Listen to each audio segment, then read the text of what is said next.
이번 시간에는 사회보호법 중에 첫 번째 출제비용이 가장 높은 국민연금법에 대해서 보겠습니다. 우리가 국민연금법에 대해서는 정책론적 접근을 통해서 우리가 길버트와 스펙트의 정책 분석 틀, 누구를 대상으로 하는가, 그리고 무엇을 제공하는가, 그리고 무슨 돈으로 운영하는가, 누가 관리 운영하는가, 전달 딜리버리 이렇게 해서 분석하지 않았습니까? 바로 이제 그 내용을 법조문으로 이제 재확인하는 이 과정을 거치게 될 겁니다.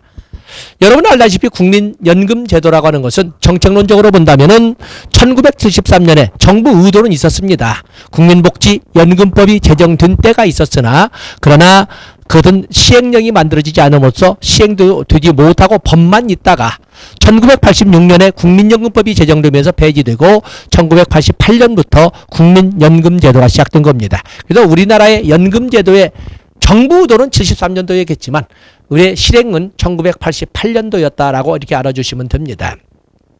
자, 거기 보시면 국민연금법 제1조에 보면 한 문제가 있습니다.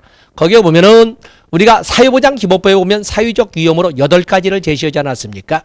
그래서 8가지로 국민연금에 맞으면 그 사회보장기본법의 사회적 위험으로 출산, 양육, 실업, 노령, 질병, 장애, 빈곤, 그리고 사망, 이렇게 8가지를 들어. 한번 적어보시죠. 적어보겠습니다.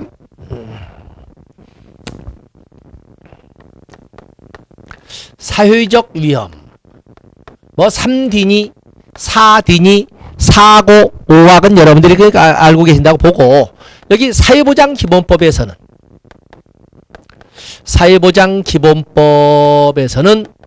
8가지를 제시하되 여기 첫 번째 차례대로 해야 한다고 했죠. 출산, 양육, 실업, 노령, 이렇게 4가지에다가 출산 4가지에다가 질병, 장애, 빈곤, 사망 등 이렇게 8가지를 제시를 했던 겁니다. 8가지를. 그 중에 개정을 통해서 새로이 들어온 것이 출산, 양육, 그리고 빈곤이 새로이 신설된 사회적 위험이라고 해서 우리가 정책론으로 본다면 신사회적 위험이 되겠습니다. 그리고 이걸 가지고 볼 때 정부가 정책적 우선순위로 배정한 것이 바로 이 저출산 문제와 그리고 실업의 문제와 그리고 이미 2017년도에 이미 도래해버린 우리 이 5월달에 이미 와버렸죠. 14% 고령사회의 문제. 그래서 이 정부 정책의 사회보장 관련 정부 정책 우선순위는 저출산, 그리고 실업, 고령사회의 순으로 이렇게 됐다는 것을 어렴풋이 알 수가 있습니다. 좀 벗어났습니다만 그 중에 이 빈곤은 또 신빈곤의 개념이라고 이렇게도 우리가 설명을 했습니다. 지금 다뤄보자 하는 것은 지금 우리가 국민연금법을 다루고 있지 않습니까? 국민연금법상의 사회적 위험은 뭘로 들었는가? 거기 제1조에 보면 국민연금법상의 사회적 위험으로서는 노령, 장애, 그리고 사망, 이렇게 3가지를 들었습니다. 그 1조 목적 보면 국민의 노령, 장애 또는 사망에 대하여 연금급여를 실시함으로써 국민생활안정과 복지증진에 이바점을 한다. 그래서 여기도 여기 노령도 있고 그리고 장애도 있고 그리고 사망도 있지 않습니까? 이렇게 국민연금의 3가지를 하고 이에 대한 것으로 노령연금을 급여를 실시하는 거죠. 장애에 대해서는 장애연금, 사망에 대해서는 그 유족에 대한 유족연금, 연금을 이렇게 현금급여로 실시하지 않았습니까? 바로 이제 그걸 미리 우리가 이 1조를 통해서 봤습니다. 다음에 페이지를 넘어가 보시면 다양한 정의가 나와 있는데 정의 중에서 여러분들이 가지고 갈 것은 4번의 평균소득월액, 5번의 기준소득월액, 그러죠? 그리고 10번의 연금보험료, 11번 12번 부담금과 기여금, 이런 정도를 여러분들이 가지고 가셔야 됩니다. 자, 거기 보시면 우리가 국민연금법의 정의에서 5번부터 본다면 기준소득월액이라고 하는 것은 연금보험료와 거기 나오는 연금보험료와 급여를 산정하기 위하여 소득원액을 기준으로 대통령이 대통령령으로 정하는 금액을 기준소득원액이라고 합니다. 그러면 여기에서 문제가 두 개가 있는데 국민연금보험료를 얼마를 거둘 것인가? 국민연금보험료의 산정기준 기준소득원액입니다. 또 국민연금급여를 얼마를 제공할 것인가? 지급할 것인가를 결정하는 국민연금급여의 산정기준 역시 마찬가지로 기준소득원액이 되겠습니다. 바로 그 문장에서 거기 보면 기준소득원액이란 연금보험료를 산정하기 위해서 또는 연금보험급여를 산정하기 위해서 대통령령으로 정하는 금액을 기준소득원액이라고 합니다. 두 문제 봤습니다. 다음에 평균소득원액에도 한 문제가 함정으로 나와 있는데 거기 보시면 사업장 가입자 및 지역가입자 그죠? 사업장 가입자 및 지역가입자 전원의 기준소득원액을 평균한 것을 말합니다. 아직 보지는 않았지만 아래 보면은 국민연금 가입자에는 사업장 가입자, 지역 가입자, 의무 가입자, 의무 계속 가입자가 있지만 평균 소득원액을 계산할 적에는 모든 가입자의 기준 소득원액을 평균하는 것이 아니라 사업장 가입자와 지역 가입자 전원만 사업장 가입자와 지역 가입자만 가지고 그들 전원의 기준 소득원액을 평균해서 계산하는 것입니다. 때문에 모든 가입자 아닙니다. 라고 해서 거기다 체크를 해주시면 되겠습니다. 다음에 6, 7, 8, 9는 가입자의 종류가 나와 있습니다. 뒤에 조문도 나와 있지만 사업장 가입자, 지역 가입자, 의무 가입자, 의무 계속 가입자 나와 있고 다음에 10번에 보시면 연금보험료 나와 있습니다. 연금보험료는 사업장 가입자는 둘째 줄 부담금과 기여금의 합계로 나머지 지역가입자, 의무가입자, 의무계속가입자의 경우에는 본인이 내는 금액으로 연금보험료를 내도록 하고 있습니다. 그러면 사업장 가입자만 별도로 나와 있는 부담금과 기여금은 뭔가?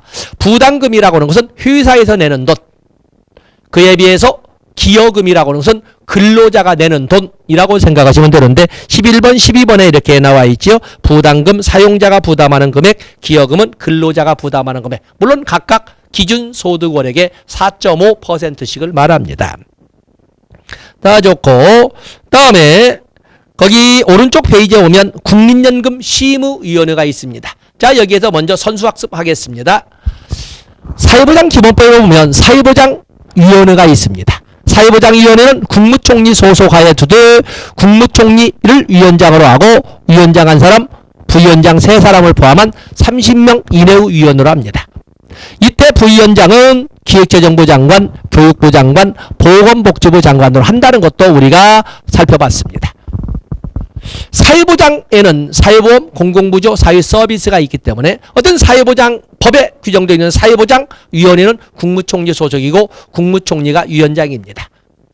사회보장 제도의 하위 제도라고 할 수 있는 사회보험만 가지고 본다면 5대 사회보험이 있고 5대 사회보험엔 모두 이름은 다르지만은 심의위원회가 있습니다.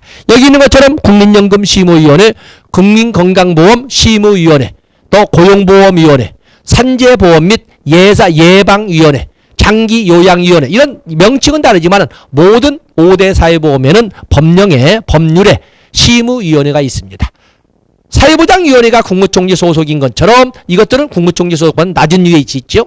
중앙행정기관의 장 소속으로 하고 있습니다. 맞아요. 중앙행정기관 소속으로 하되 위원장은 차관이 맡습니다. 하나의 공식입니다. 여기 보면 국민연금심의위원회 보건복지부에 둔다. 위원장은 보건복지부 차관이 둔다라고 이렇게 명시를 하고 있습니다. 보시면 되겠어요. 그 다음에 국민연금법 보겠죠. 국민연금법 그래서 먼저 누구를 대상으로 한다? 거기 보면 국내에 거주하는 18세 이상 60세 미만의 국민을 대상으로 하고 있지 않습니까? 국민을 대상으로 합니다. 만약에 국외로 이주하거나 사망을 했다거나 60세를 넘어섰다거나 국적을 상실했다거나 하면 상실되겠죠. 그래서 여기 보면 대상인데 예외도 있죠. 예외는 직영연금 가입자. 국내에 거주하는 18세 이상 60세 미만의 국민으로서 공무원인 사람, 군인인 사람, 사립학교 교직원인 사람, 별정우체국 직원인 사람은 이 범위에 있음에도 불구하고 국민연금법에 적용을 받지 않습니다. 또 이 범위, 국내에 거주하는 18세 이상 60세 미만의 국민임에도 불구하고 조기 노령연금 수급자, 또 그런가 하면 특례연금 수급자, 연금 수급자. 자, 이들은 이미 55세 이상이 되어서 60세 미만인데도 불구하고 받고 있기 때문에 제외가 되는 겁니다. 그 다음에 가입자 4종 있죠. 사업장 가입자, 지역 가입자, 의무 가입자, 의무 계속 가입자가 이렇게 있습니다. 그래서 거기 가입 대상, 국내에 거주하는 국민으로서 18세 이상 60세 미만을 말합니다. 여기 특히 이렇게 18세 이상 60세 미만. 여기는 또 우리가 볼 것이 있습니다. 넘어가 보시겠어요. 거기에 보면 가입자의 종류에서 사업장, 사업장 가입자, 지역 가입자, 의무 가입자, 의무 계속 가입자라고 이렇게 쭉 설명을 했습니다. 자, 사업장 가입자에서 할 말이 있습니다. 사업장 가입자를 보면 당연히 대통령령을 정하는 사업장의 18세 이상 60세 미만의 근로자, 사용자, 당연히 사업장 가입자가 됩니다. 사업장 가입자를 든다. 뭐 이해하는 그렇고 사망과 사항의 중요 표시하시면 됩니다. 분명히 우리의 국민연금 가입자의 원칙은 18세 이상 60세 미만, 즉 59세까지만 이렇게 하고 있는데 거기 보면 국민연금에 가입된 사업장에 종사하는 18세 미만의 근로자는 이 말을 보면 18세 미만의 자도 18세 미만도 가입 가능하다. 이렇게 할 수 있죠. 18. 거기 보면 사업장에 종사하는 국민연금에 가입된 사업장에 종사하는 18세 미만의 근로자는 사업장 가입자로 본다. 만약에 본인이 원하지 않는다면 원칙대로 그냥 빼버리면 되지만 그냥 당연히 사업장 가입자로 본다 해서 18세 미만의 자도 사업장 가입자가 될 수 있다는 것을 분명히 하고 있습니다. 사업장 가입자에 국한하지만 사항에 보시면 생계급여 수급자, 의료급여 수급자는 희망에 따라 사업장 가입자가 되지 아니할 수도 있다. 이 말은 뭐야? 생계급여 수급자, 의료급여 수급자도, 생계급여 수급자도, 의료급여 수급자, 생계급여, 의료급여, 국민기초생활보장 급여 수급자도 가입이 되는 거죠. 사업장 가입. 물론 본인이 원하지 않으면 사업장 가입자가 되지 아니할 수 있지만 그냥 원칙적으로는 그냥 그 사업 회사에 다닌다면 생계급여 수급자도 의료급여 수급자도 그냥 국민연금 가입자로 이렇게 본다는 것입니다. 이렇게 들 수 있습니다. 다음에 지역 가입자 좋고 의무 가입자 좋고 의무 계속 가입자를 보세요. 의무 계속 가입자. 다음에 해당하는 자가 65세가 될 때까지 보건복지부령에서 정하는 바에 따라 국민연금공단에 가입을 신청하면 가입자, 의무계속 가입자란 이름으로 가입자가 될 수 있다. 이렇게 하고 있죠. 이 말은 뭐예요? 60세 이상의 자도, 60세 이상의 자도 가입 가능하다라고 이렇게 설명할 수 있습니다. 원칙은 18세 이상 이하 되는데 18세 미만의 자도 가입 가능하고 60세 미만이야 되는데 60세 이상의 자도 가입 가능하고 여기는 우리가 의무계속 가입자, 의무계속 가입자를 말하는 것이고 여기 이 두 가지는 사업장 가입자를 가지고 해서 이렇게 예외적인 적용도 있다는 것을 알아주시면 되겠습니다. 다음에 가입기간 나와 있군요. 가입기간 월 단위로 계산한다. 월 단위로 계산하되 거기에 보면 2항에 연금 보험료를 내지 아니한 기간은 가입기간에 산입하지 아니한다. 가입기간에 산입하지 아니한다라고 되어 있습니다. 그렇기 때문에 우리가 10년이라고 하는 것은 언제부터 언제까지의 10년을 말하는 것이 아니라 120개월을 말하는 겁니다. 120개월을 말하는 것이지 언제부터 언제까지를 말하는 것이 아니라는 것을 알아주시면 되겠습니다. 다음에 거기 보시면 군 복무기간에 대한 크레디트가 있는데 가입기간 크레디트가 있는데 군 복무기간에 대한 크레디트도 있고 출산 자녀 수에 따른 크레디트도 있습니다.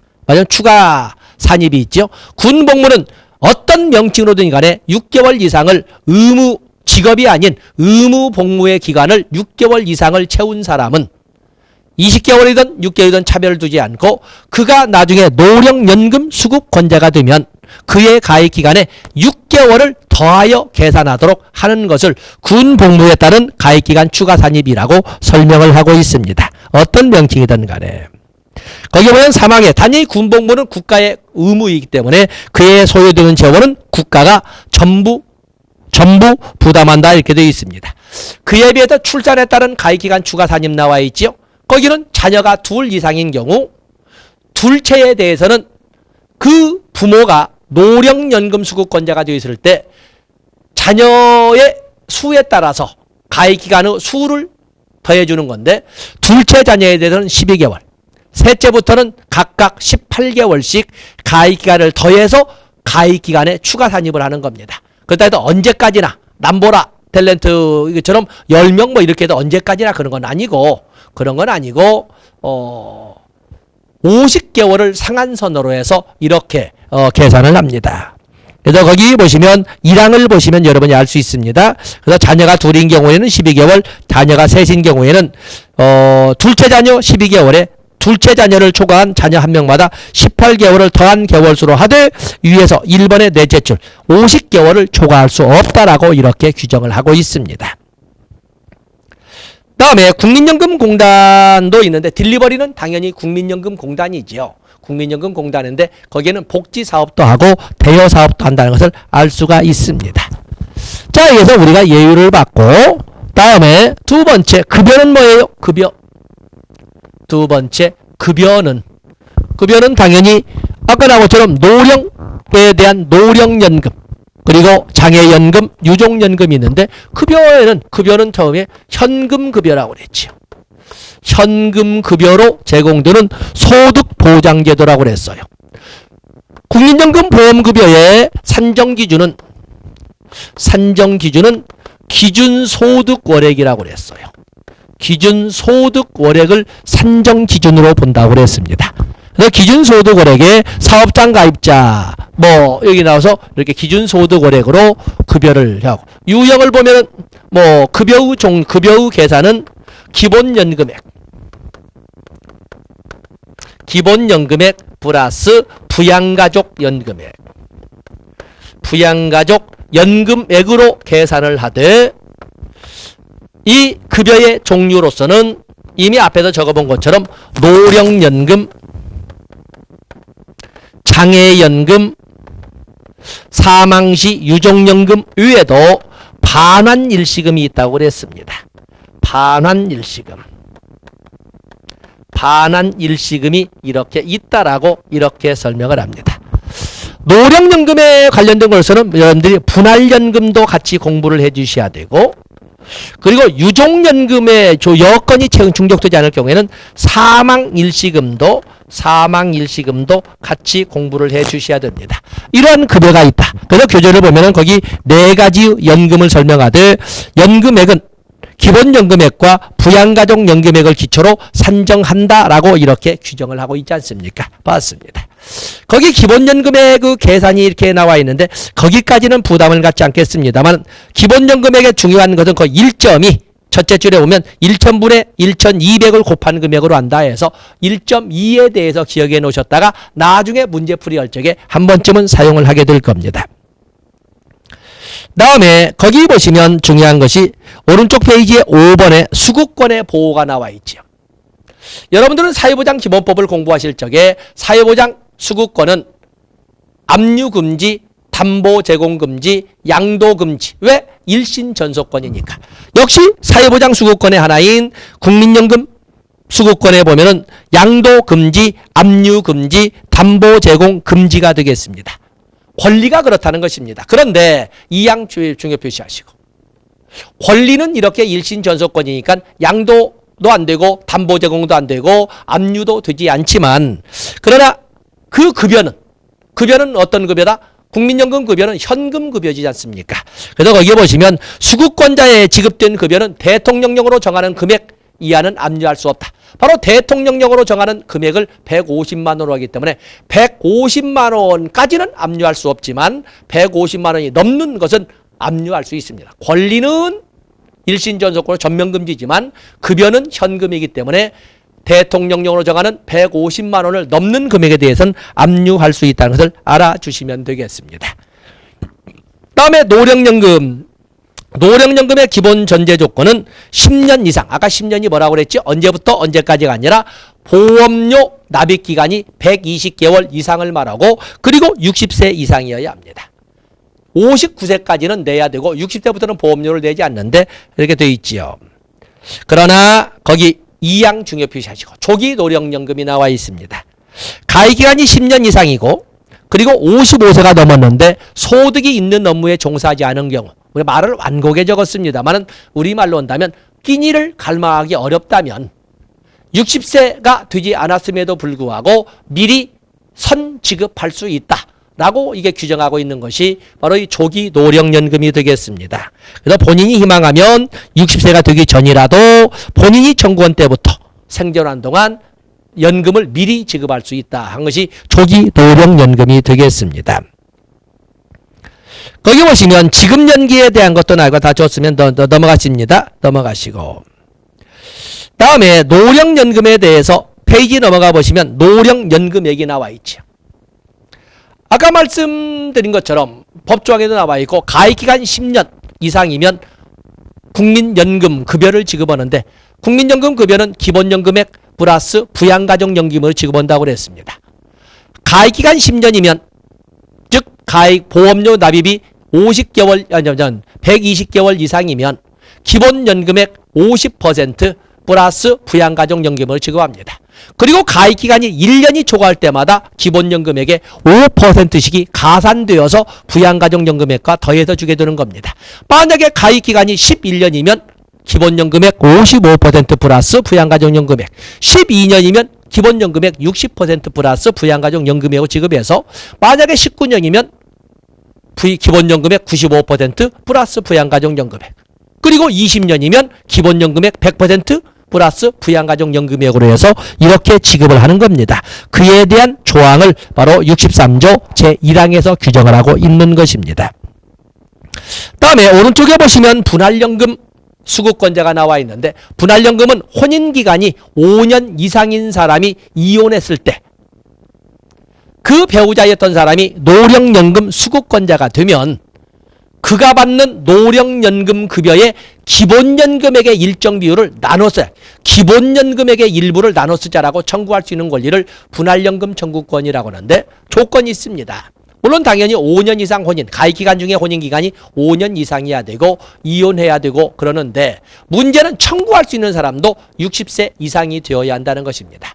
60세 이상이 되어야 청구할 수 있는 것입니다. 그래서 그 세 개의 조건을 가지고 만약에 기분으로 청구하지 않다가 세월이 지나면 청구하지 못하는데 분할연금의 소멸시효는 5년으로 바뀌었습니다. 종래는 3년이었는데 5년이다 해서 5번에 3번 분할연금은 모든 요건을 갖추고 있는 때부터 5년 이내에 청구하여야 한다라고 이렇게 되어 있습니다. 5년 이내에.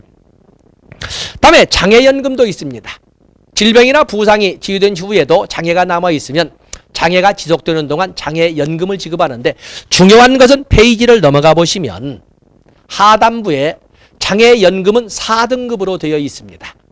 장애연금 4등급으로 되어 있는데 1등급, 2등급, 3등급은 기본연금액 플러스 부양가족연금액으로 지급을 합니다. 1등급은 기본연금액 100%, 2등급은 기본연금액 80%, 3등급은 기본연금의 60%의 부양가족연금액을 더해서 지급을 합니다. 그런데 4등급은 명칭은 연금으로 되어 있으나 4등급은 기본연금액의 225%를 일시불로 지급하는 것으로 되어 있습니다. 기본연금액의 225%를 일시불로 지급하는 겁니다. 제목은 연금이지만 그러나 4등급은 일시불로 지급한다는 것을 알아주시면 됩니다. 다음에 유족연금이 나와 있죠. 유족연금. 유족연금. 거기가 이제 법률이 개정된 조항이 되겠는데 유족연금은 가입자나 노령연금 수급권자가 사망한 경우에 그 유족들에게 유족연금이 지급됩니다.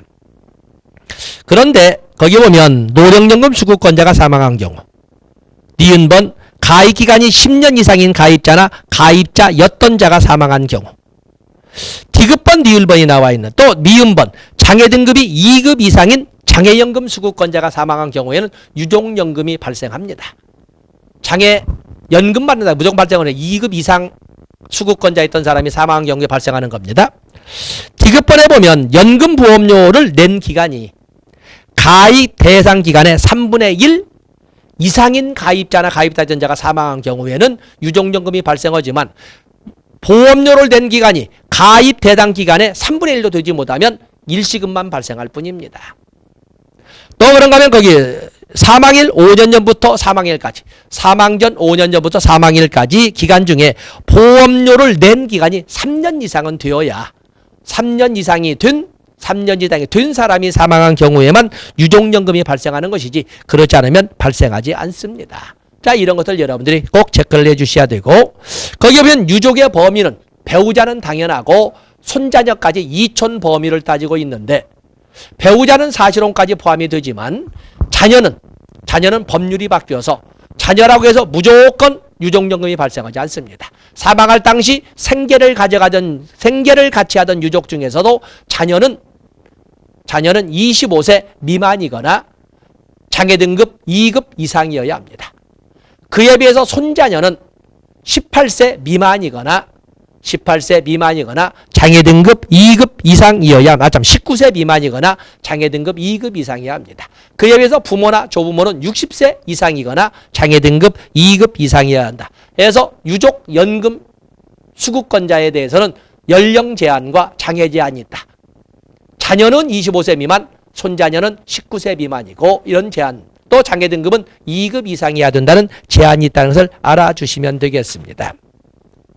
다음에 반환일시금, 그리고 사망일시금이 있고, 거기 보시면 오른쪽 페이지에 보면 10번에 비용부담이 있죠. 국민연금도 사회보험의 하나이기 때문에 당연히 노, 사, 정, 3자 부담으로 이루어집니다. 당연히 국가지원금이 존재를 하지요. 그래서 국가는 매년 공단 및 건강보험공단에, 왜 건강보험공단이 들어갈까? 왜냐하면 국민연금 보험료를 포함한 4대, 맞아면 사회보험의 보험료는 국민건강보험에서 위탁 경영하듯이 거기에서 징수를 하거든요. 그에 대한 소요되는 비용이 있습니다. 그래서 건강 및 건강보험공단이 국민연금 사업을 관리 운영 데 필요한 비용 후 전부나 일부를 부담한다 해서 국가지원금이 있고, 주된 재원은 보험료 아니겠습니까? 보험료는 사업장 가입자는 노사 균등분담하되, 노 쪽에서, 근로자 쪽에서 4.5, 그리고 기여금으로 4.5, 그리고 사용자 측에서 부담금으로 4.5, 즉 기준소득액의 4.5, 4.5에서 기준소득액의 9%를 보험료로 내도록 되어 있습니다. 그에 비해 기타 가입자는 기준소득액의 9%를 자영업자나 본인이 단독 부담하도록 이렇게 되어 있습니다. 4항에서 설명하고 있고, 2항에서 조심스럽게, 거기 보면 2항에서 원금보험료를, 국민연금공단은 매월 연금보험료를 부과하고, 그리고 젤로 끝에, 2항의 젤로 끝에 건강보험공단이 이를 징수한다. 자, 이런 것도 가벼운 얘기 같지만 함정 같으니까 꼭 체크를 해 주셔야 됩니다.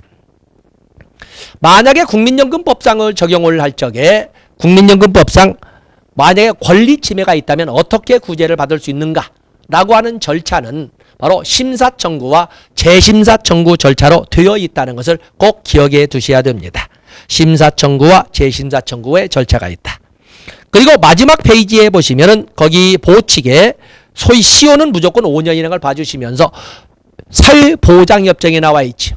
앞선 시간에 우리가 사회보장기본법을 분석을 할 적에 국내에 거주하는 외국인에 대한 사회보장의 적용은 상호주의를 택하되 관계법령이 정하는 바에 따라 정한다. 그 중에 가장 대표적인 것이 국민연금법의 사회보장협정이라고 그랬습니다. 바로 이 사회보장협정을 보시면은 대한민국이 외국과 사회보장협정을 맺은 경우에는 이 법에도 불구하고, 국민연금법이 있음에도 불구하고 사회보장협정에서 정하는 바에 따른다, 이렇게 되어 있습니다. 자, 여러분들은 법제사를 보다 보면 헌법 규정에 의해서 헌법에 의하여 체결된 조약과 일반적으로 승인된 국제법규는 국내법과 같은 효력을 가진다. 이 사회보장협정은 어느 특정 국가와 우리나라 사이에 맺은 일반적으로 적용되는 일반 법규가 되겠어요. 그러면 당연히 사회보장협정도 국내법과 같은 효력으로 법률의주의에 있습니다. 그러면 우리의 성문법, 법원의 조의로 본다면 헌법이 가장 최상위에 있고 그 다음에 법률이 있고 그 다음에 명령, 대통령령, 또 시행령, 대통령의 시행령과 총리령, 부령의 시행규칙이 있고 그리고 지방자치법규가 있지 않습니까? 그러면 국민연금법이나 사회보장협정의 법적 지위는 똑같이 법률입니다. 그러면 같은 대등한 법률의 지위에서 어떤 법을 적용할 것이냐 할 때 바로 나오는 것이 법률 적용의 원칙입니다. 아까 세 가지의 원칙을 차례대로 나열했지요. 상위법 우선 적용의 원칙, 신법 우선 적용의 원칙, 특별법 우선 적용의 원칙이 적용된다고 그랬습니다. 바로 이 사회보장협정은 국민연금법과 대등한 지위에 있지만 법률 적용의 원칙으로 본다면 특별법의 지위에 있기 때문에 국민연금법 이 법에도 불구하고 대등한 국민연금법이 있음에도 불구하고 모든 적용은 사회보장협정에 따른다. 특별법 우선 적용의 원칙이 적용됐다고 여러분들이 보아주시면 되겠습니다. 자, 이렇게 해서 우리는 정책론에서도 일별을 했지만 법제론을 통해서 국민연금 정책, 국민연금법에 대해서 살펴봤습니다. 이 시간 여기까지 하고 다음 시간에 건강보험법으로 넘어가도록 하겠습니다. 고맙습니다.